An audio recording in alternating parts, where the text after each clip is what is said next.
बिद न्यारी संतो नाव कळा बिद न्यारी माळा फेर साध पचमुआ पिंडा कर कर सेवा माळा फेर साध पचमुआ पिंडा कर कर सेवा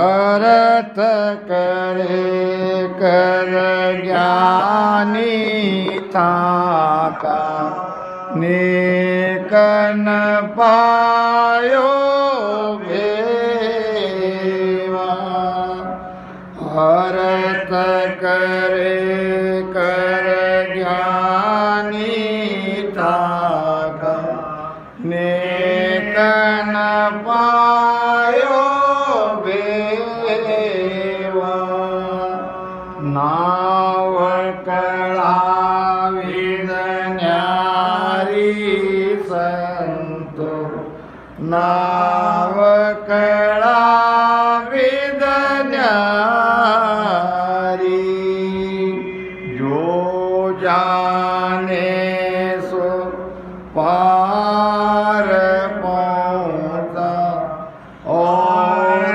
वार कावारी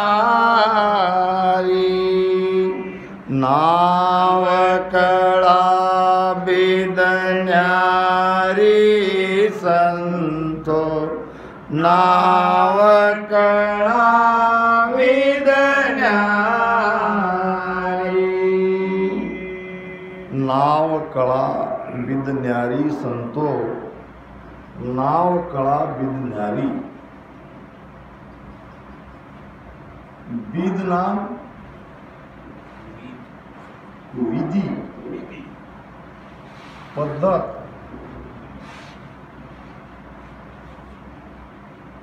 महाराज फरमाते हैं नाम की कला जगाने की विधि है और सबसे न्यारी है।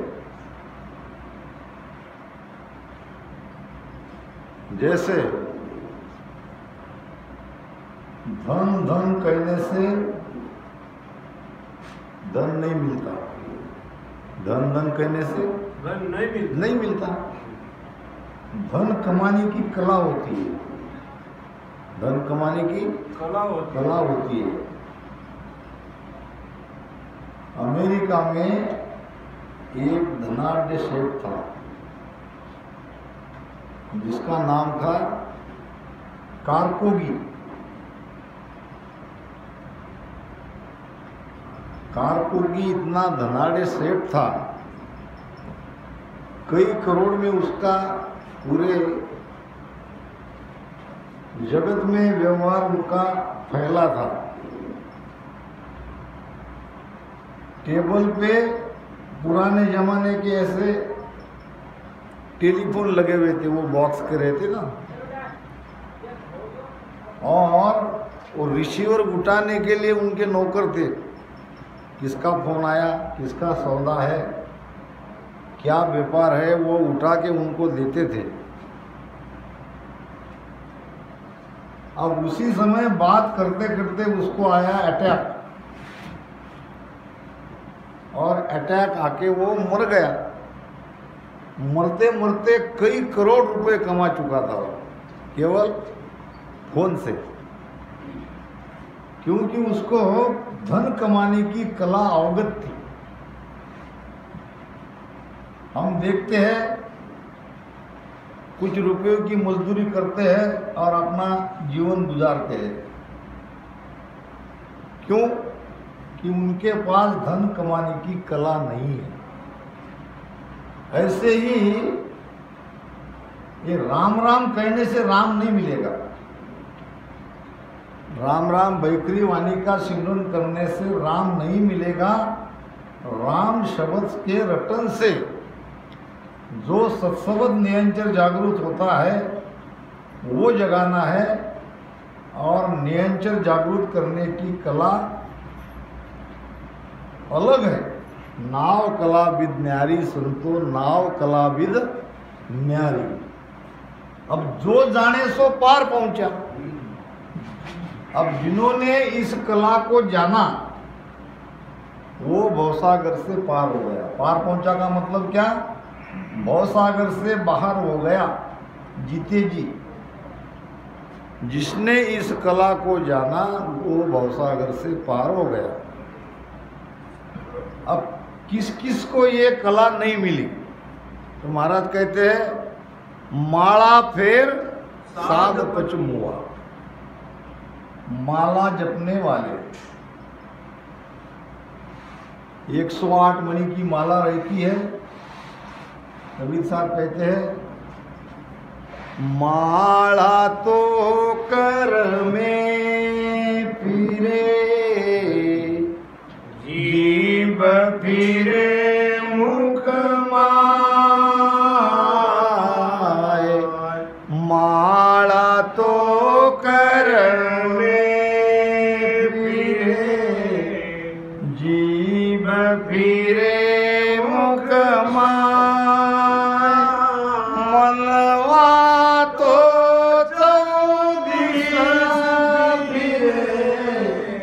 ये तो सिमरन नाय राम जी, ये तो सिमरन नाय। कितना सही कहा है कबीर साहब ने। माला जपने वाले की निंदा नहीं है, ये वास्तव ज्ञान है, सत्य ज्ञान है, ऐसा हो रहा है। माला तो कर में फिरे और जीव फिरे मुख माय। कोई भी नाम राम राम लो, कोई भी नाम लो, सगुन देवता का नाम जीभ से लेते हैं और माला को ऐसे घुमाते हैं। अब उसमें मन नहीं रहता, मन तो बाहर भटकता है। मनवा तो 14 फिरे, ये तो सुमिरन ना है, ये भजन नहीं है, ये स्मरण नहीं है, ये वास्तव में एक भक्ति करने की नकल है। जिस भक्ति में मन नहीं है, मन अगर बाहर भाग रहा है, वो कोई भी उपाय नकल ही कहलाएंगे। जैसे कि कोई एक माला जपने वाला था, रोज माला नियम से जपता था। 60 साल की उम्र का होगा और बचपन से ही वो माला जपता था। उसने अपनी पत्नी को कह रखा था कि भोजन जब बनाओगी दररोज भोजन मेरी पसंद का बनाना। क्या कहता था? मेरी पसंद का। ये एक नियम था उसका। अब वो बाई उसके आदेश की राह देखती थी। मेरी पसंद का भोजन बनाना, और जब मैं माला जपने लगूं उसके पहले मुझे पूछ लेना, बाद में मुझे पूछना नहीं। ये नियम था उसका। राम कृष्ण हरि, राम कृष्ण हरि, राम कृष्ण हरि, ये उसका मंत्र जाप। अब उसकी पत्नी बेचारी रोज उसको भजन में बैठने के पहले पूछती आज क्या बनाना है, तो कह देता वही सब्जी उसको भोजन में चाहिए थी जब वो जाप करके उठता तब। अब एक दिन हुआ क्या, एक दिन वो बेचारी भूल गई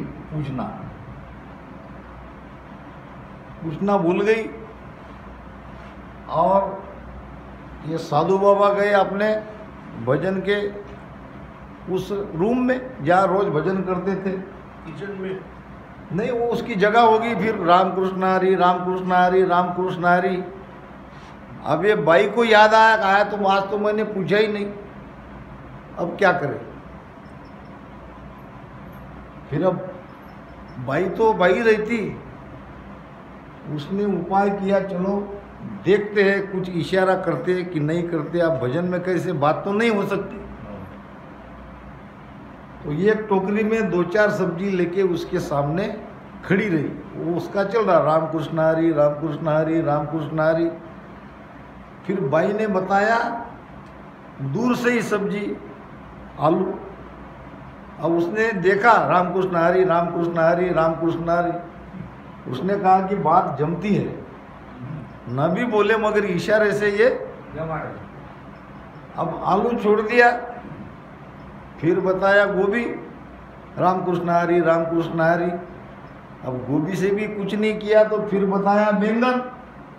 अब उसका चल रहा राम कृष्ण हरी राम कृष्ण हरी राम कृष्ण हरी, ऐसा बैंगन बताया। फिर उसने क्या कहा, राम कृष्ण हरी और बैंगन से गोभी भरी।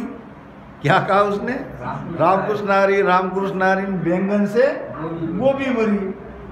अब कहाँ गया उसका मन, गोभी में।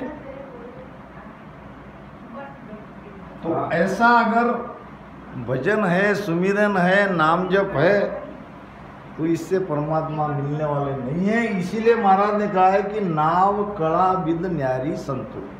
अब ये कला क्या है, कला का अर्थ है वो उपाय तुम्हारे भीतर नाम जागृति कैसे हो सकती है, इसका उपाय क्या, इसका उपाय है, इसका भेद है, इसकी विधि है, और ये सबसे अलग है जो अभी आपको बताई जाएगी आखिर में।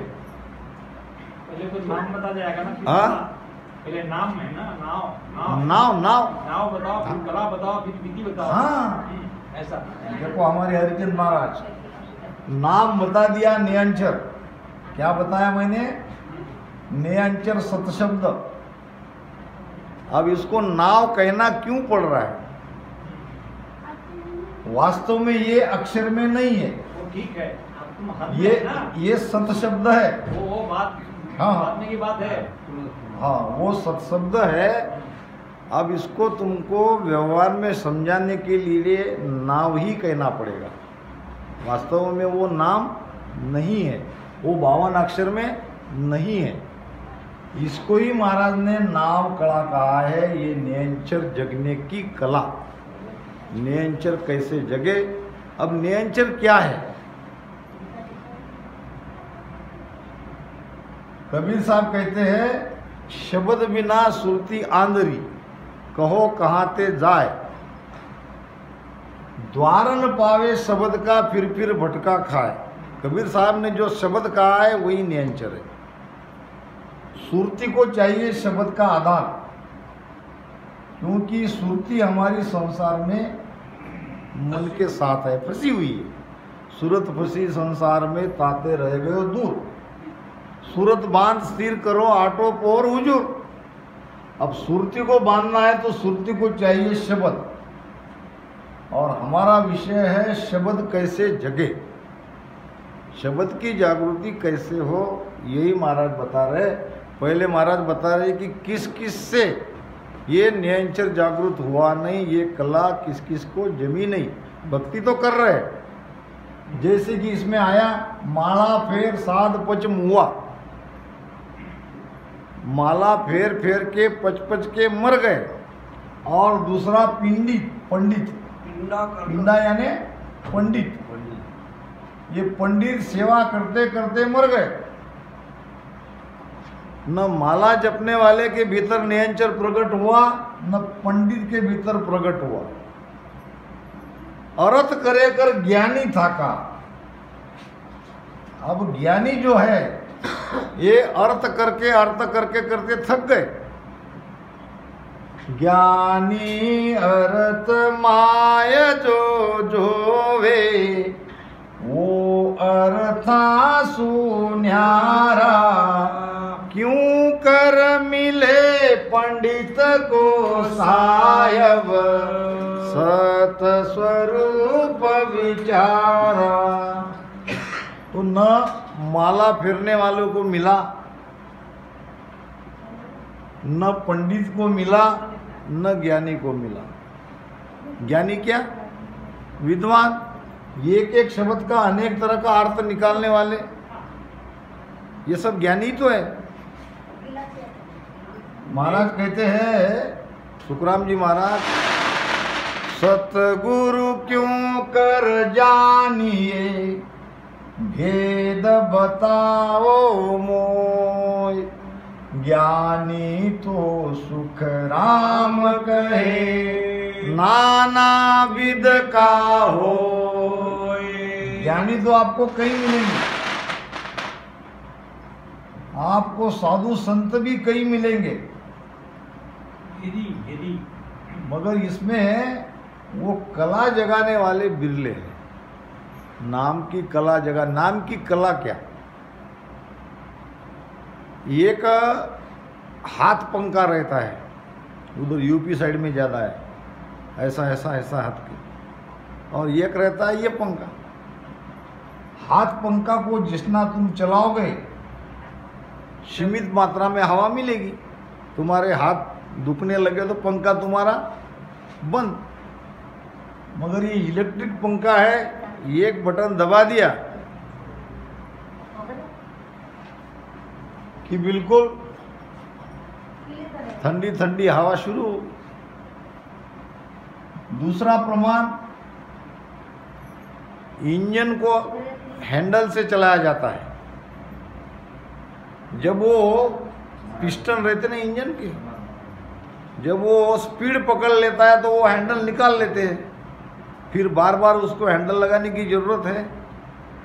इसी प्रकार में एक बार ये नियंचर जागृत हो जाए, ये अपने आप आपको आगे आगे ले जाएगा, आपकी सुरती को।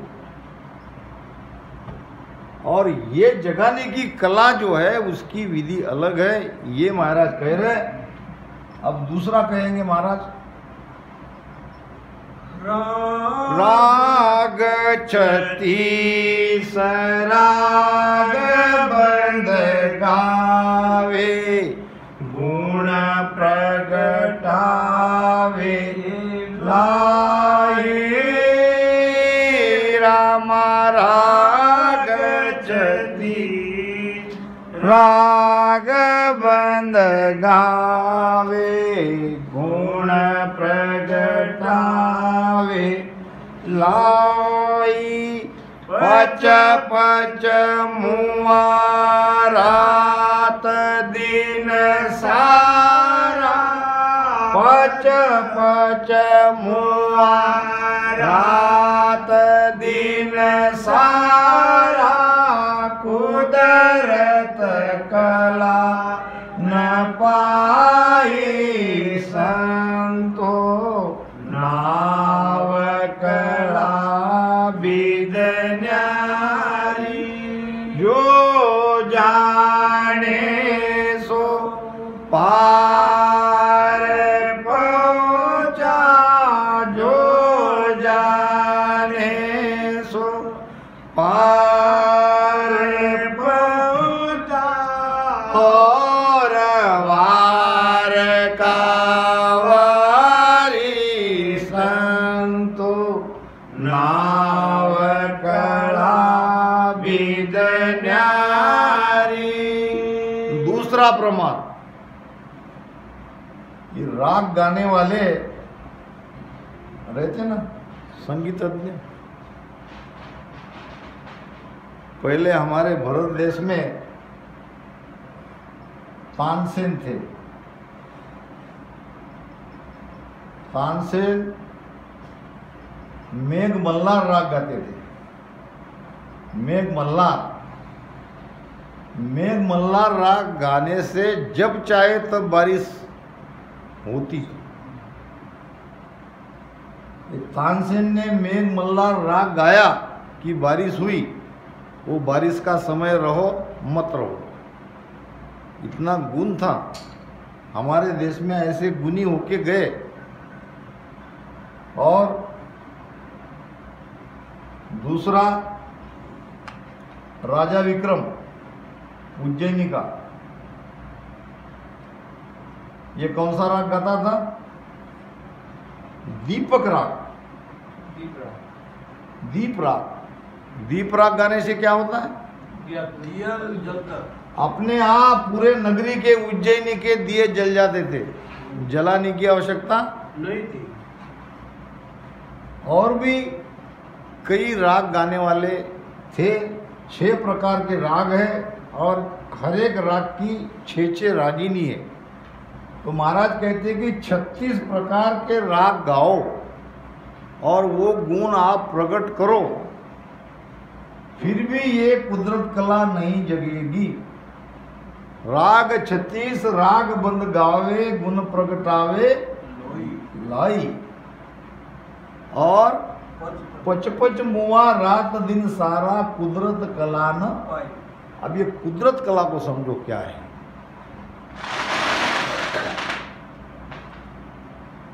कुदरत कहते हैं शक्ति को। हमारे शरीर में ये कुदरती शक्ति है जो सोई हुई है।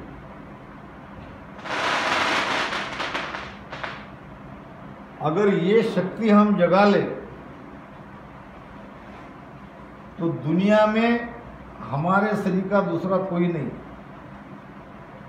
हमारे मस्तिष्क में जो हमारा माइंड है वो अभी पूरी तरह से काम कर नहीं रहा। ये हमारी सोई हुई शक्ति अगर कोई जगा ले, वो अगर मस्तिष्क तक पहुंच जाए तो उसके लिए कोई काम कठिन नहीं है। बड़े बड़े संत महात्मा हुए, बड़े बड़े ये वैज्ञानिक हुए, ये सारे इसके जो उन्होंने इतने आविष्कार किए हैं, या तो ये जन्म में या पिछले जन्म में उनका ये कुदरत कला से संबंध है।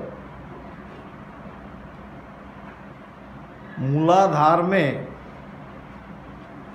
ये शक्ति हमारी सोई हुई है, जिसको कहते हैं कुंडलिनी शक्ति। हमारे पास ये लड़की आई है डॉक्टर हर्षा, मुझसे भी ज़्यादा वो इस विषय में अच्छी पहचान ज्ञान रखती है। तो हमारे मूलाधार में ये सारा ज्ञान ध्यान सारा जितने पंथ है केवल ये कुंडलिनी शक्ति जगाने के लिए और उसके आधार से प्राण ऊर्जा को ऊपर ब्रह्मांड में चढ़ाने का ही ये भेद है। अब ये क्लियर हो गया। कबीर साहब ने भी इस पर ही ज्ञान दिया। सुखराम जी महाराज की वाणी तो इसी पे आधारित है।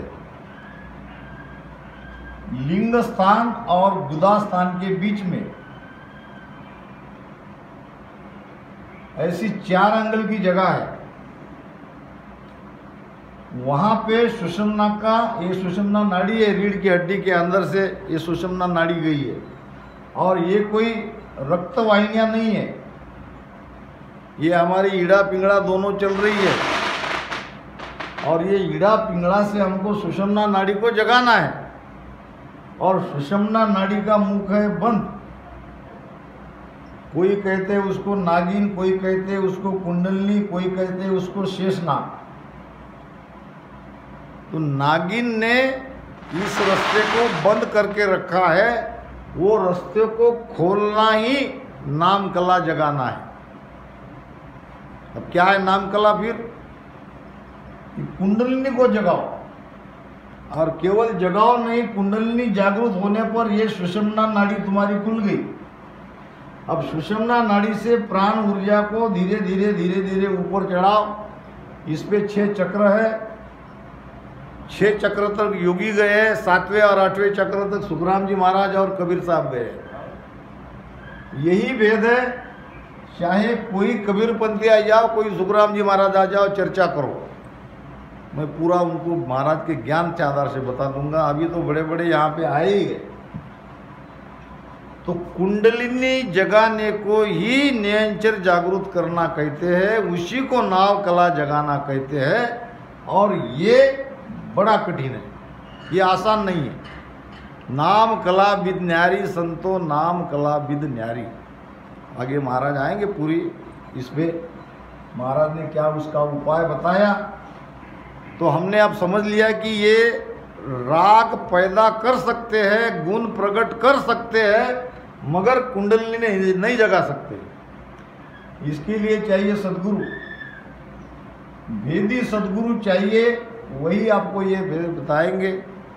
और भेद से ही आप भजन करोगे तो तुम्हारी सुषुम्ना खुलेगी। नहीं तो सुषुम्ना अगर बंद है तो कोई ध्यान का मतलब नहीं है। कितना भी आप कुछ भी करो, अगर सुषुम्ना नाड़ी नहीं खुली है तुम कुछ भी नहीं पाओगे, कितना भी ध्यान करो। आगे जोगी आत धोय पचमुआ गीगन चढ़ावे वाई राम जोगी आत धोय पचमुआ गीगन चढ़ावे वाई जब तप माय पचास न्यासी जप तप माय पचास न्यासी या विदने घन पाई संतो नाव कड़ा विदन्यारी जो जाने सो पार पहुँचा जो जाने सो पार पहुँचा और वार का वारी संतो नाव कड़ा विदन्यारी। अब ये जोगी यानी योगी, षट चक्र छेदन करने वाले, मूलाधार, स्वादिष्ठान, मणिपुर, अनहद, विशुद्ध और आज्ञा, ये षट चक्र का छेदन करते हैं। षट चक्र छेदन करने की उनकी विधि कितनी कठिन है देख लो आप। आसान नहीं है ये षट चक्र छेदन करना। उसमें 6 प्रकार की क्रिया करते हैं वो। नेति, धोती, बस्ती, नवली, कपाली और त्राटक। अंतर बाह्य शुद्धि करते हैं पूरी नाड़ी को और पूरी शरीर की भीतर की वो शुद्धि करते हैं। ये आंत कहते हैं आंतड़ी को। ये भीतर हमारी जो आते हैं उसको वो साफ करते हैं, कोई कपड़ा डालते हैं। वो नेति, धोती, बस्ती, नवली, कपाली, त्राटक, ये खट क्रिया में ये पूरी शुद्धता सफाई आ गई भीतर की। यानी वायु का संचालन बड़ी आसानी से होना चाहिए, इसलिए वो खटकर्म करते हैं। जोगी आत धोय पच मुआ, अभी वो पच के मर गए।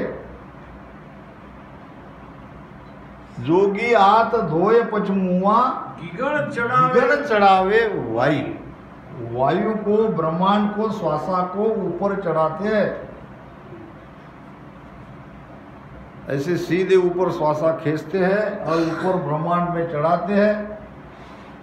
जब तक महाप्रलय नहीं होता तब तक वो जीवित रहते हैं। आज भी आपको कई सालों के योगी दिखेंगे, वो जीवित है। श्वासा को उन्होंने ब्रह्मांड में चढ़ाया है ऊपर, मगर फिर भी इनको ये कुदरत कला नहीं मिली, नाव की कला इनकी जगी नहीं। ये सब क्रिया करने में सालों लगते हैं और इसी में वो अटक गए। क्रिया करते करते समय निकल गया, पच के मर गए। जप तप माय 50 सन्यासी, अब ये सन्यासी जप में तप में, जप कोई भी नाम का हो और तप नाम शरीर को तपाना, शरीर को कष्ट देना, ये सन्यासी जप में तप में मर गए करते करते करते, फिर भी इनको नाम की कला जागरूक नहीं हुई, वो भेद नहीं मिला। या विधि नेकन पाई